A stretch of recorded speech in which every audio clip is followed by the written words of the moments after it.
Coming up on Prime, he's dedicated his life to helping others, and now Arthur E. Benjamin has stepped up again, this time to underwrite the Dallas Film Society Honors Awards program.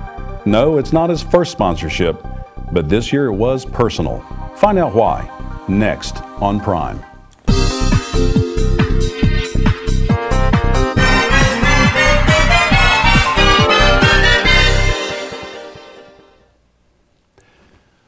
Hi, I'm Bill Pemberton, and welcome to Prime.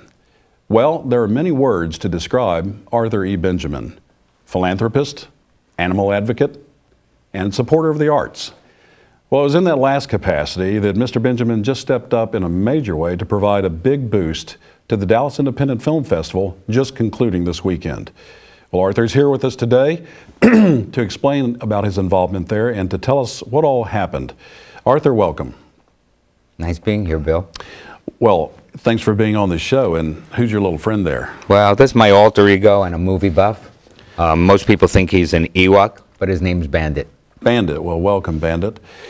Well, Arthur, tell us a little bit about what you did with the film festival. I understand this happened just this week, and you were involved in a Dallas Film Society Honors Award program. How does that work? What did you do? Well, I've had the privilege for the last 3 years to be involved with the Dallas Film Festival and the Dallas Film Society.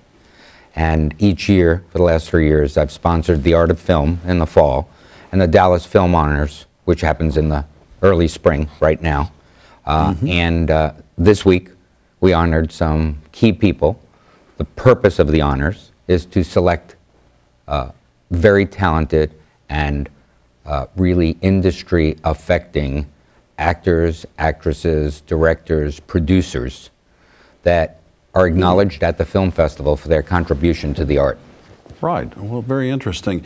Well, I know you've been involved in previous years, and but this time I understand there was a personal dimension, and you personally gave an award to an individual, Eric Pleskow.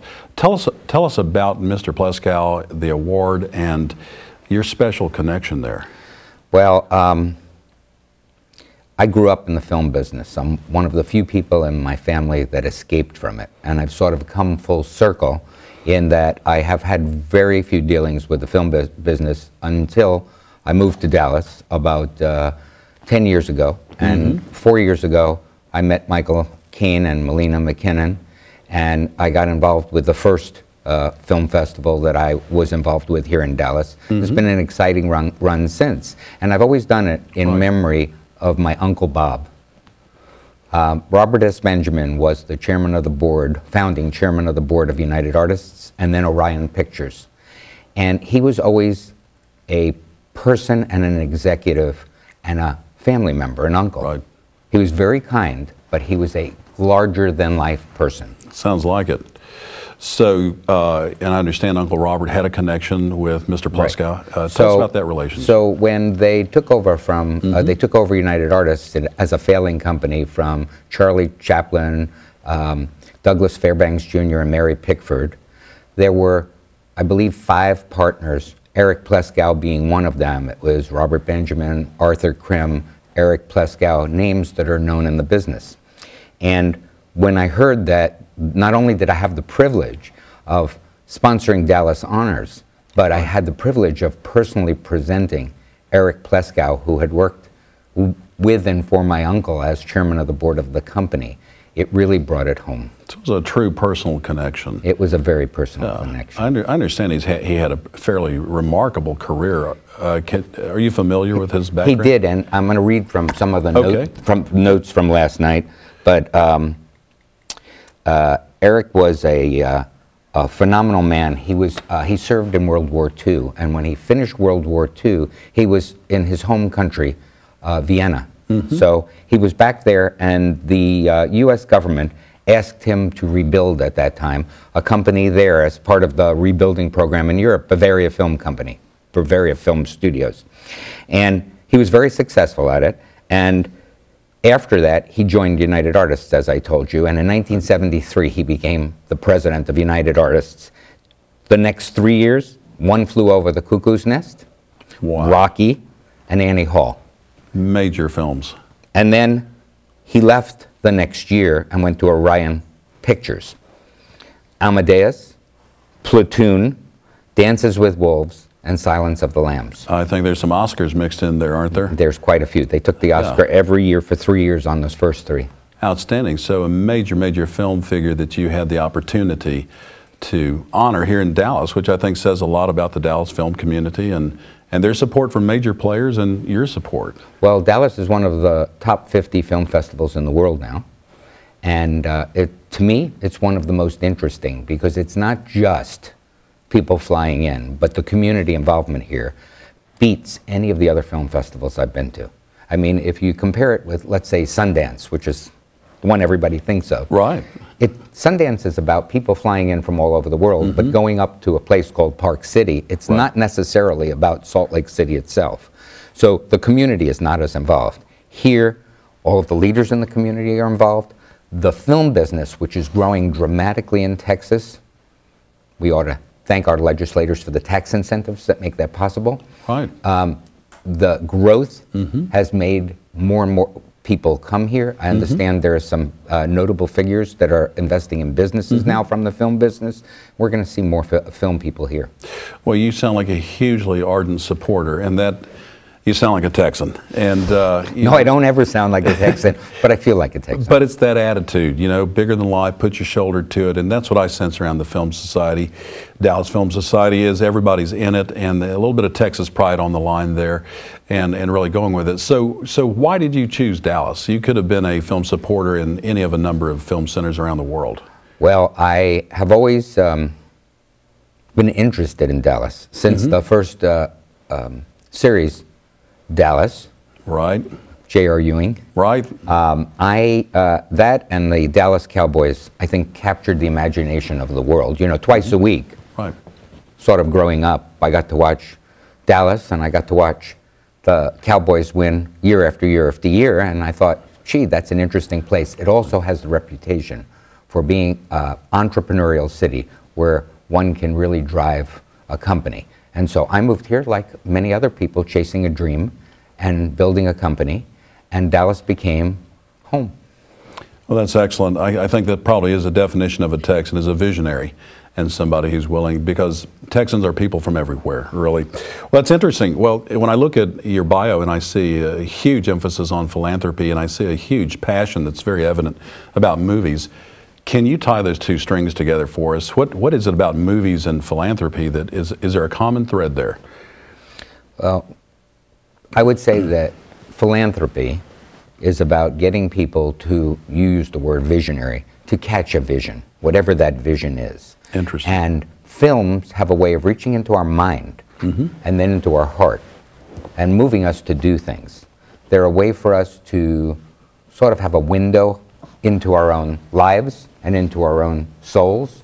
And they're also an opportunity to speak for those who can't speak for themselves. And so Bandit was a rescue.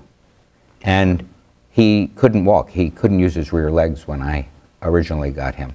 And so he's just one of many stories. But that moves people to do things for other dogs. And it's not just the dogs. Well, so what I hear you saying is that movies are a great channel for advocacy and for reaching people, and advocacy is very close to your heart. In fact, you had something of a film debut recently when you made quite a remarkable trip north of or close to the Arctic Circle and produced a public service spot. Tell us a little bit about that. It was a horrible day. It was the day of the tornadoes all through the southeast, and I was in Savannah, Georgia. And I had to go through Atlanta to fly to a place called Charlottetown in the very north of Nova Scotia, and I only got as far as Montreal at 5 o'clock in the morning. Wow. So 22 hours getting to Montreal, and then the next day I did catch a flight, got on a helicopter, and we went 150 miles northeast of Charlottetown, which is sort of off the coast of Labrador, very far out in the ocean, frozen ice as far as you could see, and I was there to see the harp seals give birth. Very interesting. I understand your connection there. It was beyond just enjoying nature. That's part of your advocacy, dealing with the seals. What was your connection there? Well, being around animals, you find out things. Most people think the Canadian seal hunt stopped 10 years ago. It didn't. The quota this year was 400,000 seals, but they're not seals. They're baby seals. Right. They're 12 weeks or less old, and they're beaten to death with clubs or shot, and they're just skinned, and the rest is left on the ice. So Right. it's a hard vision, and it's Right. hard. And so my goal was to help end the seal hunt. So you and your team went up there in conjunction with another group. There was some video produced. There was a public service spot produced that I understand has gone pretty much viral now on the internet, and is reminding everybody that the seal hunts haven't stopped. They are outlawed in 33 countries, I believe, but not in Canada. So, again, back to your point about cinema or film working in a way to get a message out. That was quite an adventure. And I guess maybe we'll take a minute. Tell us a little bit about what you do with American Dog Rescue. What's your vision for animals? Well, American Dog Rescue, which is headquartered here in Dallas, is a organization that helps other organizations nationally and internationally that are involved in dog advocacy and dog rescue. And so the goal of American Dog Rescue is no healthy dog without a home. And I know that's a big, audacious, but the time has come. It's an idea whose time has come. And many of us love dogs, and they serve people in unique ways. The soldiers, our disabled youth. So it's just, it's my passion is to help an animal that's only reason is to love human beings.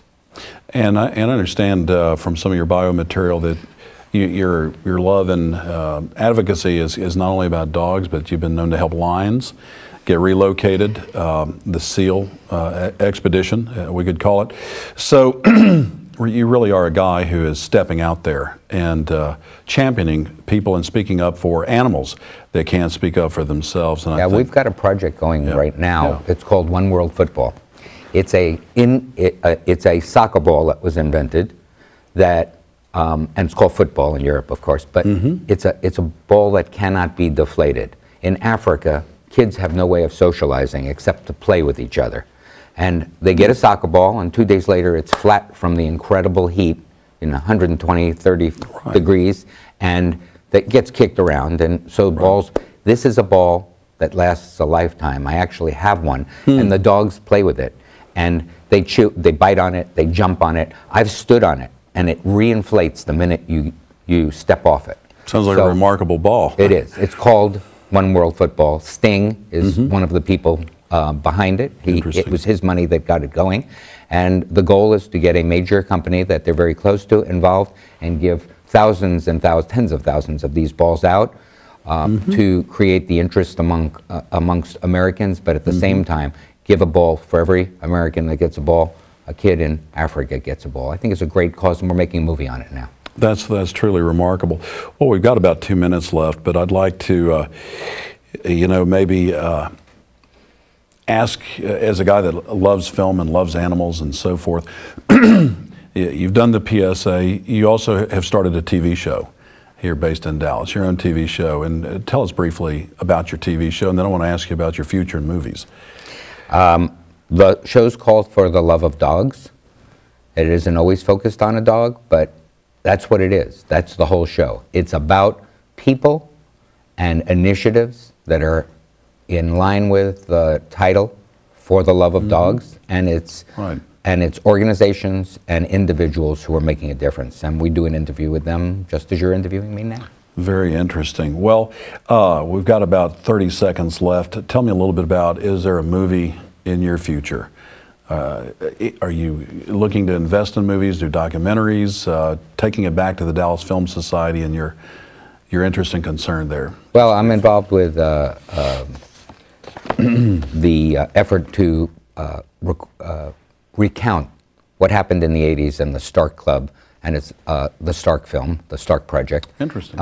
And that's one film. Another film is The Great American Merchant Prince, featuring the life of Stanley Marcus, and I think that's a story that has to be told. And of course, we're making the film on One World Football, and there's another film coming out next year called Champion, about the life of a dog and a kid. Well, I just don't see how one man does so many different things. Are we sure there's not 3 Arthurs out there? No, there's 3 Arthurs in here. In there. Well, that explains a lot, doesn't it?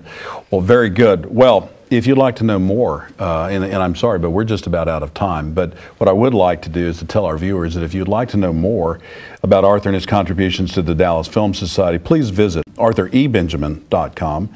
And for more information on Prime or to watch past shows, visit us online on primetv.com. You can also follow us on Facebook, Twitter, and YouTube. Don't go away. We'll be right back.